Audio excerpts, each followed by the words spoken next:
Irrigation. Ito yung irrigation dati. Nung kami pa, dito nakatira, hindi pa to simentado. Ayan, hindi pa yung simentado. Ito.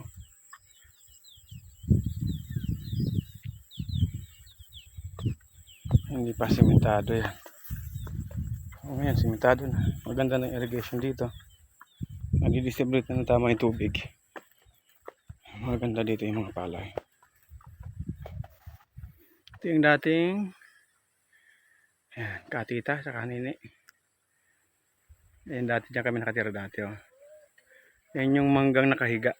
Wala na isang Indian mango. Ayan, may mangga isa doon. Yan, dyan kami sa gitna na yan nakatira dati. Oh. Yan dyan. Oh.